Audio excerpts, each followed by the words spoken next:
whistling into the cornfield. He told himself it was wind in the stalks, nothing more. But the sound had shape, and it carried a tune the way a bottle carries a ship. It rose up from the edge of the north field just before midnight, thin and certain, 3 notes first, then a run, then a pause, that felt like a person making room for breath. The night in Story County, Iowa, was the kind that makes a kitchen window into a mirror. He stood with one hand on the sill, the other around a chipped mug, and the whistling kept at it, unafraid to be heard. Before we begin, tell me where you're listening from and what time is it there? This was late September 2015. The day had been warm, sky rinsed clean after a brief storm, gravel roads drying into their usual rattle. The farm sat a mile and a half south of Nevada, east of the Skunk River, where it hooks like a lazy elbow. The corn had gone that heavy, dull gold that means the grain is ready and the husks are sick of holding on. In the house, the bedside clock down the hall said 11:52. On the porch, a moth bumped the bulb, reconsidered, bumped again. Merritt Dow listened and felt his scalp move, the way skin does when a memory gets up and looks at you. He had heard whistling most of his life, but not like this. His father had been a whistler when he repaired the sickle bar, when he checked the tension on the auger belts. His grandfather, too, walking the rows with a plug of tobacco and a tune older than the tractor. Merritt could place a tune by county if you gave him a night and a jar of iced tea. This one, though it didn't belong to any porch or station wagon, it had the small brightness of a fairground and the old soul of a hymn, mixed wrong on purpose and still somehow right. He set the mug down, pulled on his boots without bothering with the laces, and stepped into the porch light. The whistling came again, 3 notes that stepped down like someone walking off a train. He clicked off the switch. The yard went honest. The gravel drive was a gray river. The corn made its tinny rain sound whenever the breeze remembered its job. To the north, the trees along the fence line held their breath. Merritt had a habit of heading toward curiosity as if it were a calf out past the fence that needed fetching. He took the flashlight from the hook, the heavy kind with a rubber grip, and checked the batteries the way a person checks their pulse. He told himself this was neighbor trouble, or a kid from town testing bravery on a Friday dare. He told himself this was what the night does to grown men when sleep holds them by the elbow and then lets go. He told Dinah, the old collie, to stay. She licked once, turned in a tight circle on the porch rug, and stayed. He crossed the yard, past the big maple that had survived lightning by pretending it hadn't happened, and stepped onto the headland by the north field. The first row took him in like a store's door chime. The stalks were tall and dry, leaves bent into knives. The ground was soft from last week's rain and held his boot prints as if for reference. He waited for the whistling. It came from farther in now, or the rows had changed the way sound bends when it's forced to choose a path. He chose a path. He took row 18, the one that ran with the slight slope and the way water teaches roots to drink. His father had run the planter careful this spring, GPS straight when the signal behaved, by eye when it didn't. Row 18 should have held like a rail. The stalks pressed against his sleeves. The flashlight beam drew clean wood into the dark leaves, bleaching white, silk like old hair, dirt a puzzle of last year's husks, and this year's pennies of mud. The whistling stopped. He stood still. His breath sounded like someone else's in the mask of leaves. He tasted dust. He listened until listening felt like a rope he had to keep from dropping. Farther north, down toward the low spot by the drainage tile, it started again, only louder, as if the person had turned their head and decided the audience was worth the effort. Merritt moved. 3 rows over, the tram line cut across, a packed strip where the sprayer had gone in June. He took it. The corn arched overhead, leaves flicking his ears. Spiders had slung long theories between stalks. He broke them and apologized in his head. He had walked this ground every day for months, and the ground had said yes like a friend. Tonight, it felt like a cousin, a person who loves you without being sure what to do with you. He reached the low spot. The field dipped and turned its face toward the tile that ran down to the ditch. The air was cooler here, lined with the smell of black earth that keeps secrets for centuries, because that's what it was paid to do. The whistling had gone softer. A trill rose up like someone trying to make light of an apology. Merritt swept the flashlight sideways. The beam caught the blue reflection of something small and glassy. He crouched. A marble. Blue, with a pale ribbon curled inside, half under a leaf. He touched it with one finger and felt the way glass feels when it learned patience waiting inside a pocket for its chance. He stood, and the beam hit another, green this time, lodged at the foot of a stalk. He put them both in his shirt pocket without thinking which pocket meant past and which meant present. "Hello," he said. The field appreciated the effort, if the small answering hush meant anything. He wasn't the kind of man who called out names into a place that did not have names to call back. He was the kind of man who waited and then took one more step, the way you do with cattle that have decided the gate is optional. He took one more step. The ground had a memory. His boots sank an inch, then two. He pulled up. The mud let go with a sound like a low laugh. The beam found a scuff in the soil that wasn't his. It had rained the day before, a polite rain that brightened the world and left. Tracks should be fresh. This mark had a sharpness to it he didn't like. He aimed the light again. The scuff came to a point. Not deer, not raccoon. A toe of a boot slid sideways and corrected because the body above that boot had decided to remain upright. The field held that story and did not mind telling it. The whistling kept on. It moved east. Merritt moved too, allowing the rows to push him into the old waterway nobody planted because it cost more to argue with a ditch than to go around. He hit the bank and paused. The sound was close enough now to feel the mouth that made it, the slight wet at the end of notes, the breath through teeth. Above the ditch, on the fence line, a scarecrow leaned into the moon like he had been invited. Merritt had dressed him in a flannel shirt in July to keep the birds from laughing outright. Now the shirt's checks looked like an argument.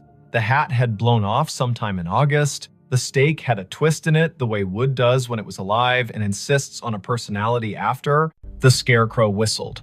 Merritt's body did not move in the way of cartoon men. He did not jump. He did not fling the lights so hard the beam went to the stars. He stood, the way a person stands when what he sees insists on being nothing but what it is. He put the light on the scarecrow's painted mouth. The paint was flaked, the smile wrong on purpose. His father's old gloves were nailed to the crosspiece, fingers bent into permanent work. The straw at the neck had learned the shape of wind and refused to unlearn it. The tune came again from behind the scarecrow, clipped by fence wire and field. He played the beam along the fence. This line had been his grandfather's. His father had repaired it across 3 winters, one staple at a time, using a hammer that had bent 100 nails and 100 more. Tonight, a single strand lay loose between posts, a neat cut at shin height made by someone who liked clean work. Beyond the fence, the other place. Neighbors in the country are closer than people in town and farther away. The acreage to the east had belonged to the Kesslers once, then to the bank, then to a man who installed irrigation pivots with a speed that made the county whisper. Then it's Saturday. The pivot circle kept a gargoyle symmetry in the daylight and turned to bones at night. The whistling came from inside that circle, not far, an invitation or a dare. Merritt climbed the fence by habit and dropped into the tall, ragged grass beyond. His flashlight skipped over metal. The pivot tower rose where the corn had been cut early for silage. A ladder led up to a catwalk that had not been used since a summer of drought and cheap diesel. The sky put someone else's stars over everything. Under the ladder sat a cooler the color of a toy, lid askew, ice melted into a cold thought. 2 bottles lay on their sides. The labels had lost interest in staying on. He touched one. The glass was warm, warmer than the air deserved. He called out again, a different word this time. "Friend." The whistling answered with the same run of notes. He followed the sound around the base of the pivot. His light found Cobb's nod down to the spindle by raccoons with principle. He found a folding chair with only 3 of its 4 screws willing. He found a playing card gone into the dirt, face down forever. He did not find a person. The corn from the other side rustled, a polite cough. He turned. A taller shadow leaned out from where 2 rows had been pushed apart. The flashlight found denim. Boots. The hem of a coat cut square. A hand. The skin had the tint of rural men, year-round, sun-washed, wind-scoured. The fingers were long and still. The hand did not wave. "Evening," Merritt said. He stepped closer. The shadow stepped back. The hand slid into the rose, as if hiding from a photograph. The whistling receded down an aisle of stalks, clean and straight as a hallway. He went after it. Later, he would say he never chose to follow, and he would not count that as a lie. The rose insisted. The sound invited. The night did what it always does when a person leaves a safe light and enters a place built to fit bodies only one at a time. It made a mouth and decided whether to swallow or to speak. The field spoke directions in leaves. He followed until the path tried to teach him regret, and his feet refused to be taught. At the heart of the pivot circle, the ground sank another foot. He stumbled once, caught himself against a stalk so dry it cut his palm in a clean straight line. He swore, quietly, with vowels only. The whistling had slowed. It drew out a single note and hung it in the air as if asking him to name it. He named it Unkind. He turned off the flashlight. Dark held him like water does when you slide under and open your eyes. The field went black, then not. The sky had its thin light, the stars arranged their patient omissions. The rows were no longer alleyways, exactly. They were sentences. A breeze moved through and added commas. He stepped forward into a word, then another. The whistling stopped. He waited. He could hear the pivot tower creak, a metal thought adjusting. A truck moved way off on County 18, 3 miles at least. Tires with thick voices, a man's radio too loud in the cab because the night drives its price down for everyone. He waited until the waiting was its own problem. He reached for the flashlight. The beam hit denim again. Close. A shoulder. He yanked the light up and met a face. It was not a face he knew from today. It might have been a face from a photograph under glass at the county fair, past names, eyes poured in. The hat was the wrong cut for now and the right cut for when hats were more than hats. The eyes adjusted to light with the slow patience of a barn cat in a doorway. The mouth held a shape that wasn't a smile and wasn't what comes later. The cheeks were hollowed in, the way working men's cheeks sag when they finally let the day have them. "Don't," the man said, not loud. He lifted one finger the way a teacher does when she'd rather not get stern. "Don't shine." Merritt lowered the beam to the man's chest. The denim had a tag that read, "Kessler in faded thread," as if a mother had stitched it when mud was the usual weather. The man nodded, brief. He put 2 fingers to his mouth and whistled the run again. The note slid under the leaves and came back altered by straw and distance. "Had to see if you'd come," the man said. He did not offer his name. He did not ask Merritt's. The field did the introductions it believed in. The man tipped his chin toward the north, where the ditch had cut a new curve 2 springs ago, and nobody called the county because sometimes you let water take responsibility for its own choices. "Come on, then." They went up Row, across the tram line, down again. Merritt kept the light aimed at boots and dirt, the way you aim swear words when children are sleeping in the next room. The man's hands brushed the tassels as he went, leaving no sound. The field learned him and forgot Merritt in the same breath. They crossed into the neighbor's back 40, and the soil changed, darker and more confident. The rows had more to say here. The whistling would come and go like a small animal, checking the air and disliking it. The man stopped at a patch where the stalks had been storm-bent and then righted themselves out of pride. He crouched, hand out, palm down on top of a flat stone that had no business on this ground. The stone was square. It held an iron ring in one corner. He tapped it. The sound returned like a jar lid. "Used to be a storm door," he said. "For the root cellar. They built the house up there." He flicked his eyes toward where the stars thinned and the silhouette of a ruined chimney picked its teeth on the horizon. "Tornado took it in '54, you know that." Merritt nodded. He had heard the story. The county leaned on that year. It changed the way people believe in roofs. 3 days after, the man said, setting his palm to the stone like a pledge, "My brother thought he heard whistling here. We believed him because he was the kind of boy who told the truth, even when it meant he had to walk back and fix something. He followed it. Everybody followed it. Men with boots and women with cakes and ropes and tubs and a feeling of the back of their necks being breathed on. We pulled the stone up, we brought lanterns. It goes under like a snake down there. The cellar does. We didn't find anyone. No boy, no breath. Just apples rolling, because that's what they do when people die. Things keep their job anyway. We closed it back up. Weather put a shoulder on it. And now, he stopped. The whistling came, this time from under their feet.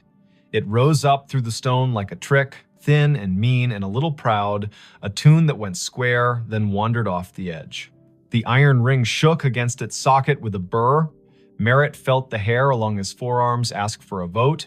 Now, the man said, it calls people here when it's time. He put his hand on the ring. I'm tired of it calling people here who are not me. He lifted. It did not rise much. The hinge had rusted itself into religion. The man looked at Merritt, not pleading, exactly, not persuading. He looked like a person offering you the end of a sentence the world has been running too long. Merritt set the flashlight down on its base and got his fingers under the corner. The stone was heavy-hearted, more weight than mass, the kind of weight that comes from being asked to hold back a story. They lifted together. It rose an inch, then two. It settled on a ridge of broken brick. The smell answered before the dark did. Apples, old and bitter, work that had gone on without supervision. Cold earth that had kept promises by crushing them. A draft moved across Merritt's knuckles. It took his body down a list to be sure each part remembered what stand means. The whistling ran up inside the gap and out. It had volume now. It wished it had a throat. It would have stopped if someone had blessed the night right then and said, go on to sleep. No one blessed the night. Merritt and the man held the stone a second longer, then eased it down onto a stick propped like a tired knee. The gap held. The dark inside threw itself at their eyes and bounced back, patient. They did not aim the flashlight in, the man would not have it, and Merritt knew enough to trust someone who belonged to a place this much. They listened instead. The whistling ran its tune twice, then twice again, and each time the final note sagged, as if asking someone to let it lie. Why me? Merritt asked. He wasn't offended by the question. He wanted a reason that could wear a hat. You were the one who heard it honest, the man said. You stayed at the edge of your field as long as you could and still came. Some men run because they want a story to tell about themselves. You came because you wanted to know who to go fetch. Merritt shoved down the part of himself that softened at that. He bent, slid his hand into the gap until his fingertips touched the dirt at the lip. It was cool, the way a basement never loses January. He searched by hand, careful for glass, nothing but pebbles and the slow grind of last century's lessons. The whistling faltered. It shortened itself and became 3 notes, those 3 notes he had heard at the kitchen window, the 3 his father had bent into the radio between ballgame innings, the 3 his grandfather had used to call a dog that never needed calling. He withdrew his hand and stood. The man had his head down, listening as if his bones were the receiving equipment. He began to hum, not the tune, but a harmony low and uninsistent. The whistling slowed. The cellar air came up wetter than before, fouled for a second by something like breath, and then clean. The whistling stopped. They waited a full minute, then another. Merritt counted, slow, as if a child in a tent had asked him to promise monsters were on vacation. The ground under the stone was a fact again. The man let his harmony stop, the notes settling like a bird on a line, and then choosing not to stay. He knelt and pulled the stick, and the stone met its ledge with a sound like a chest closing. Sometimes, the man said into the calm, it wanted an argument. Sometimes it wanted somebody from back then to say his name and make a promise. It wanted a mother crying on the dirt. It wanted men with rope because rope makes everyone feel helpful. Not tonight. Tonight you came and you didn't carry any of that. You just listened harder than the field wants you to. That's enough. They stood together in the rows until the night got bored with them and went to do what the night does in other places. The pivot sighed and remembered it had bearings, not opinions. The ditch water moved on its way, not fast, not slow, never wrong. A coyote put a sentence into the air and another answered, and both sentences agreed to end where they did. The man tipped the brim of a hat he wasn't wearing and turned back into the corn. His boots made no more sound than a thought that knows its limit. Merritt found his way to his own side of the fence. The cut strand had not healed. Fences need hands. He climbed and dropped into dirt he had paid for with 3.5 decades of rain and frugal Sundays. The scarecrow leaned the same way. His flashlight picked out a nail that had worked proud where a glove met wood. He tapped it back in with the handle, the small sound a hope. On the porch, Dinah lifted her head and thumped her tail twice. He sat on the steps and watched the sky unspool its last thin silk. The clock over the stove in the kitchen read 1:42. A local freight passed through town without asking anyone's opinion. The night had its usual old chair smell. Merritt took the marbles from his pocket and rolled them in his palm. He did not take them in the house. He set them on the porch rail, 2 small moons that decided to belong to weather again. He slept in the chair by the door with the light over the sink left on because he was still old enough to do what his father had done and still young enough to want a reason for it. In the morning, his neighbor from across County 18 pulled into the drive with the casual angle of men who do not use turn signals because everybody already knows where they're going. Otho Vale had the kind of face that had learned to tolerate sunlight and other people's plans. He stepped out, looked toward the north field, then at the porch where the marbles caught the first slant. He paused. "Thought I heard it last night," Otho said, as if they'd been in the same dream and had already agreed on the parts to keep. "I didn't come. I was afraid if I went, I'd bring the wrong thing with me. You go." "I went," Merritt said. He poured coffee into a cup that had chipped the day his daughter drove away, with her car full and her eyes wider than they had any right to be. He handed the cup down. "There's a stone out there. You know it."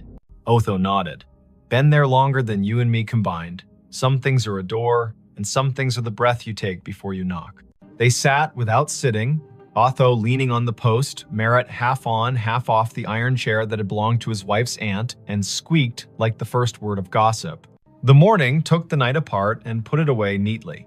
The field did what fields do after an event. It pretended nothing had happened and invited you to harvest.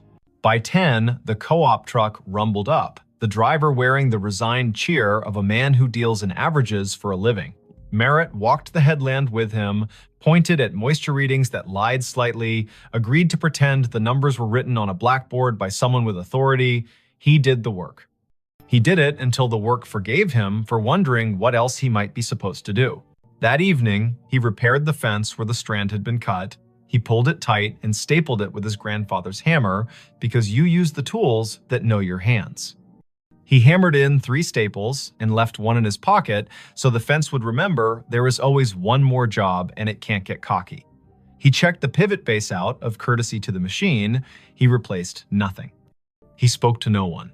The sky went red behind weather stacked to the west, Kansas doing its job of sending clouds as if on purpose. For a week, the field behaved. The wind laid down its sheet music neatly. The coupe truck counted out grain like blessings. He slept at the proper times and did not wake to odd hours with the feeling of someone whistling at the edge of his life. The marbles stayed on the porch rail until a grackle knocked one off and it rolled into the peony bed and took up residence there like a kindness. The other slid into the pocket of his jacket and made friends with a nickel and a screw. On the 9th night, just after the 10 o'clock news told its last hurries, he heard the 3 notes again quiet, like acknowledgement, not summons. He walked out to the north edge and stood with his hands in his jacket, listening. The breeze had a bite, the first hard frost would be soon. He unlocked the gate at the lane and left it open for an hour, for no reason at all anyone else would endorse. He closed it again out of habit and walked back slowly, because a person should walk slowly sometimes or the land will feel cheap. He did not go back to the stone unless the sound asked, and it did not. He did, however, leave a small jar on the porch rail next to where the marbles had Saturday. It held nails, the good kind, old, with heads like pennies. Every day when he came home, he put one in his pocket, and every day when he went out after supper, he took one back to the fence line and put it in a coffee can under the scarecrow's torn shirt. Nobody told him to. He liked the weight exchange. He liked that fences need reminding and that the world is not improved by a man who ignores a slack line because his thoughts are more interesting. October reached both hands across the month and pulled. The trucks came and went. The harvest went well enough that he stopped thinking about what could have been if it had rained 4 more afternoons in August. He slept, he woke. The whistling did not return in any way that made him leave his chair. He began to tell himself he had imagined a portion of it, as a man will do when a thing does not ask for money or apologies. Near Halloween, his daughter called from Cedar Rapids, a night shift at the hospital, voice folded with fatigue and the kind of joy that remembers to leave room for the day. He told her about the fence and the harvest and the brakes squeal on the auger wagon that he had decided to live with until January.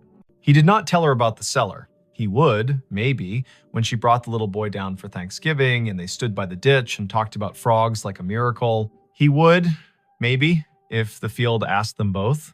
In late November, after the last corn went into the bin and the bin talked in its sleep, the county put on its winter color. The field showed ribs, the ditch showed its honest bottom. The wind took one of the scarecrow's gloves, and Merritt did not replace it because some things are beautiful at half done. He walked every line of his ground one afternoon with the sun low and the temperature willing. At the fence, by the pivot circle, under the coffee can where he had been giving the fence its nails, he found a small thing. A train ticket for a child, maybe, not used, edges scrolled by, damp and patience. The print read, Nevada to Ames, 2 bits. He turned it over. On the back, someone had written 3 notes the way some people know and others never will, little ovals marching up and down a ladder of lines. The ink had migrated slightly into the paper, the way memories do in older heads. He put the ticket in his pocket with the nickel and the screw and the marble that had refused the peony bed. He looked toward the stone without moving his face much, because a person does not want to give a field reason to brag. He said thank you into his jacket as if the cloth were a helper. He walked home. Winter did what it does. It scoured the county down to the essentials. It made the roads into suggestions and the kitchen into a chapel. It put the sound of the furnace into his bones and the number of snow shovels in the garage into a bigger argument than necessary. The whistling came once or twice in a blow that turned the mailbox into a hooded thing, and when it did, he stood at the window and let it be. The way you let a neighbor sing one verse of a song you only half like because he is your neighbor, and you hope the reverse is also true. When spring returned, hesitant and then reckless, he walked out to the stone once in daylight. He stood there like a person does when he's about to open a letter he has already read. He put his hand on the iron ring, and the ring chose not to move. He felt only cool metal and the idea of a door. He said the name of the boy he thought must have once practiced whistling there, not loud, not soft. He thanked the man with the Kessler tag for nothing and for everything. He went home and planted, because that is the part of the story a farm writes to remind itself the ending belongs to the ground and the beginning belongs to the same. If you ever hear 3 notes carry clean from a field at midnight, and you are the kind of person who can tell the difference between wind and a message, remember this. The first step into the rose is a promise. Don't make it if you intend to perform yourself for the dark. Bring only your boots, your breath, and your willingness to be the person who will go fetch, not the person who will tell about fetching. Don't shine your light straight into old places unless someone who belongs to them asks you to. Lay your hand flat on what needs closing. When a tune that has wandered too long finds its last note, let it. When a door that has been heavy learns again how to rest, do not hire that door for different work. There are states where cornfields wear their ghosts like belts. There are ditches whose water knows the names people set into it. There are stones that have been held down by weather and held up by stories. There are men who can whistle and men who cannot, and both kinds do well if they listen. And sometimes, in a county that owes as much to wind as to family, a man with a flashlight and an old dog asleep on the porch will follow a tune into the rose and come back, having left something that doesn't need his hands anymore. When he sits down again, the chair will squeak in the key the field prefers. The kitchen clock will softly argue with the refrigerator about seconds. The night will soften him on its slow wheel. The next day, someone will wave on County 18 without lifting a hand, and the answer will come back exactly right.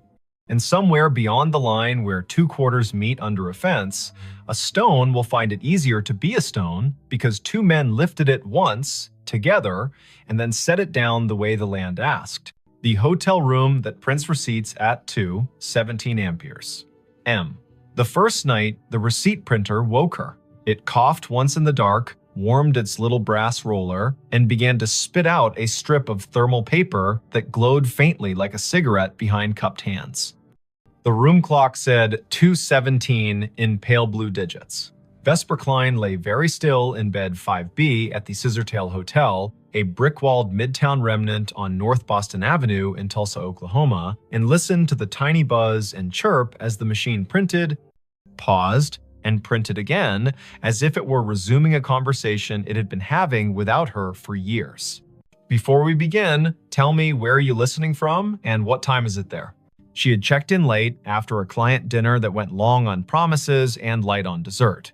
The year was 2019, early November. The air outside clean after a narrow band of rain slid through, and the sidewalks shone like varnished stage floors. Vesper was 33, a freelance systems tech who patched networks for small hotels that couldn't afford to be down and couldn't afford to hire someone full-time.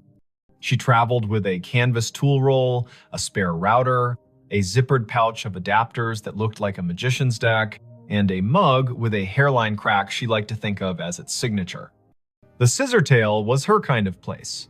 A lobby with a brass bell that had learned restraint, a front desk shelf of paperback mysteries for the taking, a night auditor who watched the door like a friend watches a house while you're out of town. He'd been the one to hand her the key card and the 2-page Wi-Fi map, Quill Penner, printed on a plastic badge, as if the name might be borrowed for the night. Night auditors aren't chatty by design, but Quill had leaned forward when she asked for the room farthest from the elevator. He'd said 5B is quiet most of the time, then paused, weighing whether to add something. He didn't. He pointed at the coffee station and said, "The cinnamon packets are the good ones." The printer sat on the desk under the window, small and stubborn, the kind of ticket machine you see in diners and old theaters.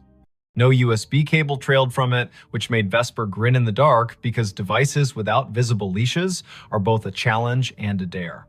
The narrow receipt paper advanced in 2-inch bursts. The room smelled faintly of dust and citrus, the ghost of cleaning solution, and something else warm plastic maybe, or the metallic tang of heat on a coil. She slid out of bed, toes finding the rug, shoulders remembering every winter morning she had reached for her hoodie before her thoughts. The window showed a slice of downtown in sodium yellow, a parked truck with a tarp that breathed a little in the wind, a streetlight haloed just enough to be kind. She stood over the printer and watched it work. The top of the fresh strip read guest ledger at the margin, then a line of text that made her blink. Check-in, Harlan Row, rate $14.50, room 5B arrival, the 12th of October, 1958, comments, 2 pillows only. The paper was unbrowned, the font bold. She knew thermal stock fades to beige with sunlight, goes blotchy with time, and curls if you leave it near a vent. This looked new, but the data was from a year you had to say out loud to make it believable. The printer hummed again and produced another line. Check-in, Odetta Meyer. Rate, $12, room 5B. Arrival, the 4th of May, 1957. Comments, traveling with songbooks. She tore the strip and laid it flat on the desk, then pressed a finger to the cool plastic of the printer, as if touch might confess what the eye couldn't. The machine did not shake. It simply waited, polite as a clerk, with more to say. At 2:23, it stopped. A little green light near its only button winked twice like a made-up code. Vesper set the paper on a coaster, lay back down, and stared at the ceiling where the streetlight's slatted glow made a grid like a rehearsal. In 2 minutes, the heater clicked, the mini-fridge answered with its own throat clearing, and her body did the sensible thing it does when a problem cannot be solved and the hour is improper, it slept. Daylight always rationalizes the night. Vesper showered, dressed, and went downstairs with questions arranged in her mouth as if they were items on a parts list. Quill stood behind the desk with a pen balanced across his knuckles like a small seesaw. Room 5B printed receipts at 2:17, she said, like a person reporting a minor plumbing miracle. She slid the strip across, he read it, eyes moving left to right once, then again slower. He did not touch the paper, as if touching would make him complicit in whatever time wanted. He leaned in. You know how old buildings have old anchor points. You hang a new painting, but the wall still remembers the nail. He lowered his voice. That room was a manager's office back when this place was the Francis Motor Lodge. They kept a ledger in there, typed out receipts on a half-width machine bolted to the desk. At close, they printed a roll of check-ins for the night, tore it, and rubber-banded the strip to the hardback ledger. Quill tapped the counter. Once, twice. I've heard the story since I was a kid, but the machine in that room was long gone when the Scissortail bought the building. That, he nodded toward the strip, is a thermal ticket printer from the last decade. We put it in to spit bar tabs during wedding weekends. He smiled without humor. The bar's downstairs. He told her what he knew, which was more than most people get for free before 10 in the morning. 2 nights a month, irregular but stubborn, the printer in 5B came alive at 2:17 and printed names from when the room was an office, and the office took cash, and the cash came with a handshake, and sometimes a song. Housekeeping had tried unplugging it, but the little machine held on to its paper and its green light like a dog holds a ball. Engineering had replaced it with a new unit. The new unit learned the trick too, as if the wire in the wall had a voice. Once, a manager put the printer in another room. It printed in the other room. At 2:17, Vesper asked the question an auditor would ask, "Why 2:17?" Quill lifted a shoulder. Night audit on the old system rolled at 2. The manager, a woman named Adelaine Merritt, he wrote in her diary, he gestured toward the wall where black and white photos of the old Francis hung in frames. The audit took 17 minutes most nights because the room charge calculation was slow. He winked, a habit to soften hard edges. That's what the Haunted History Tour says anyway. My grandmother worked housekeeping here in the 60s. She said Adelaine was the kind of woman who could silence a room by looking at a clock. Quill slid the strip back to Vesper. I don't put much stock in anything that prints on its own. But I don't stay in 5B either. She laughed, but softly. I'm the right kind of superstitious, she said. The kind that believes in loose cables and also in writing down names. She folded the strip, tucked it in her notebook, and promised the front desk a stronger signal on the north wing by supper. Work made the morning sensible. Vesper crawled into the equipment closet on 5, balanced her laptop on an inverted bucket, and watched packets move in tidy lines across her screen. The Scissortails network roamed like a polite guess slow if you needed it to be fast. Fast if you weren't asking. She pushed a firmware update, tuned channel widths, stood on a chair to re-angle a ceiling antenna the way you point your head to listen better. Lunch came from a food truck with a chalkboard menu and a line that made the air smell like cilantro and good intentions. She ate on the loading dock, the sun finding her cheekbones and telling her to stop worrying about things no one pays you to worry about. The second night, the printer coughed at 2:17 on the dot. The room's clock, which she had not trusted since it flashed 12:12 after she plugged her phone charger, matched her wristwatch exactly. The printed strip listed names again, 5 this time, each with a rate that made the era plain. Miguel Corrado, Della and Sten Bay, Bellamy H. Cross, Traveling Sales, G. Whitlow. The comments field sometimes added a phrase that felt like a quotation. Traveling with songbooks, baby sleeps light, keep the radio low. She tore the strip and laid it beside the previous one. The heater ticked its approval. She sat cross-legged on the rug, laptop open, the printer's power cord draped across her thigh. If it's a room ghost, she murmured, it should ignore me. If it's a network ghost, I may as well listen. Her laptop saw the printer as a simple thing on the subnet, a networked ticket device with a default login and a queue history that should have been empty and wasn't. Vesper scrolled. A job log rolling back months logged exactly 2 entries each night with the flag source, Legacy. Someone had written a silly little module into the Scissortails aging property management system, a module that echoed old file structures for nostalgia tours during October. She'd seen that kind of thing done for fun. But this module contained descriptors she didn't recognize. Ledger spool, carriage return key, ribbon jam. These were words from a different machine. The audit program triggered at 2. The ghost queue called itself at 2:17. She checked where it pointed. The path wasn't a path, it was a device ID that didn't match any modern naming scheme. She pinged the device. No answer. She traced the MAC. The vendor code came back to a company that died before the internet had central registration. That made her skin feel too tight. In the morning, white coffee cups clacked, and the lobby television played low, the weather woman pointing at a band of storms where storms like to form. Vesper asked Quill if there were schematics for the old building. He pointed to the office behind the desk. Ground plan framed on the wall. Maybe useful. The hotel had been 2 buildings stitched at the seam. The Francis Motor Lodge on the east, a narrower annex that used to be a savings bank on the west, joined by a flyover corridor at 3 and a clumsy arch at 5. Room 5B sat where the old bank manager's office once had been, according to a penciled note at the edge of the plan. There, a scrawl, printer niche, in lighter pencil, spare line to basement. Quill warmed to the problem the way night auditors do when daylight invites them to be citizens. He called maintenance. A man named Orson arrived in a polo with his name stitched in blue and a toolbox that had its own opinions. Together, they moved the desk in 5B 6 inches and then 3 and exposed a painted-over conduit hole at the baseboard with a thumb-width chase running down into the wall. Orson whistled between his teeth. "That's no Romex. That's armored cable from a generation that believed steel could keep time." He tapped the baseboard with the handle of his screwdriver. It answered with the hollow ring of an old closet.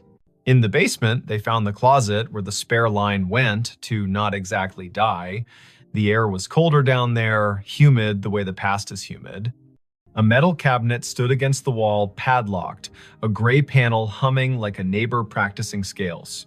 Orson tested the lock with a pick he swore he hadn't lost. The door swung open. Inside, another little printer sat, twin to the one upstairs, its power indicator dark, its paper roll neat as a submitted term paper. A thin cable ran from a bracket down into a conduit box with 2 stories to tell. One was modern CAT cable, patched to the scissortails switch. The other looked like fabric-insulated wire on lead. Orson touched it with reverence and withdrew his hand. "You shouldn't be alive," he murmured to the box. Then he turned to Vesper. "Want me to pull the breaker for this room tonight at 2:15? See if it stops." She shook her head before she quite knew why. The motion felt rude. "Let me listen once more," she said. "Then, if it's a loop, we cut it." The third night, nothing is supposed to happen. Patterns prefer 3 as a way to make you distrust them. Vesper made tea in the room kettle with the cinnamon packet Quill had sworn by. She texted her brother a photo of the printer and a caption that read, "Haunted Bar Bill." And he sent back the shrug emoji that meant, "I love you, but weirdness is your brand." At 2:17, the printer began, but this time the sound rode a breath of air cold enough to raise her arm's small hairs. She stood close enough for the paper to curl against her knuckles and read each line as it arrived. Check-in, Adelaine Merritt. Rate, comp, room, 5B. Arrival, the 12th of October, 1958. Comments, night audit. She reached for the strip and her fingers trembled, mildly, like a person handed the microphone at a small funeral. The machine whirred without printing for a count of 6, then resumed, the font just a touch lighter. Check-in, Quince Palmer. Rate, $9.50. Room, 309. Arrival, the 12th of October, 1958. Comments, meeting at dawn. The room held its usual choir, fridge, heater, hallway, ice machine. 2 turns down, but behind it all, she heard a soft clicking. Not printer, not clock. Keys. The slow press and release of typewriter keys. Somewhere not in the room and not far enough away. She froze, because freezing is a way of letting more senses work. Her body made itself a listening instrument. The keys whispered. Again, 3 strokes. Pause. 2. The printer spit a final line. End of ledger. Prepared by A. Merritt. Time, 2:17 amperes, M. Vesper did what the body asks. She sat on the bed with the strip in her lap and waited for her breath to level. It did. The heater ticked, the fridge purred, the typewriter stopped pretending, the sound folded itself up and slid under the door. She slept because being a person who works with systems means you've learned to stack your fear on a shelf when there's nothing urgent to do with it. Morning turned the printer into a device again. She took the strip down to the desk. Quill stared at the word comp and the name he had heard his grandmother say on summer porches when the heat wanted out of the day. He asked to borrow the strip to show his manager, a woman with the fast walk gait of someone who plans 2 days all the time. The manager's name was Letha Croft, and she looked at the strip like a problem that could be solved with a memo. She was polite and firm. "We have tours on Fridays for the people who want goosebumps," she said. "We prefer to keep the goosebumps from rewriting our Google reviews." Vesper smiled, a tight little smile that said, "I won't post, I don't do that work, I just want to know what the wire knows." Letha sighed. The Scissortail was a college internship that never ended for her. The building was her thesis. She pointed at the framed photo behind the desk. Adelaine Merritt, hair pinned like a decision, stood at a wooden desk the size of a Buick, hand on a ledger book, face turned to a camera that had learned to respect her. The caption read, "Francis Motor Lodge, C1959, Night Manager." Letha lowered her voice. Family lore says Adelaine died at her desk in 2003 after the building had been empty 6 years because she refused to move a box when the bank wanted it. The family had the key to the back door from the old days. She snuck in sometimes to straighten things that did not require her. A neighbor saw her light. By the time anyone checked, the coffee had gone cold and she'd written the date on a yellow legal pad with a line under it, like an anchor. I don't know if the story is true. I do know names have a way of using rooms until you say them out loud and then they rest. That afternoon, Vesper sat on the floor of 5B with her laptop and a coil of patience. She sniffed the packets between server and printer and saw the little ghost job present a string of bytes at 2 minutes past 2, announce itself as ready at 2:16, and request the queue at 2:17 with a line that included a date spelled in words, not numbers. October 12. She set a capture to record it tonight. She did not know what she would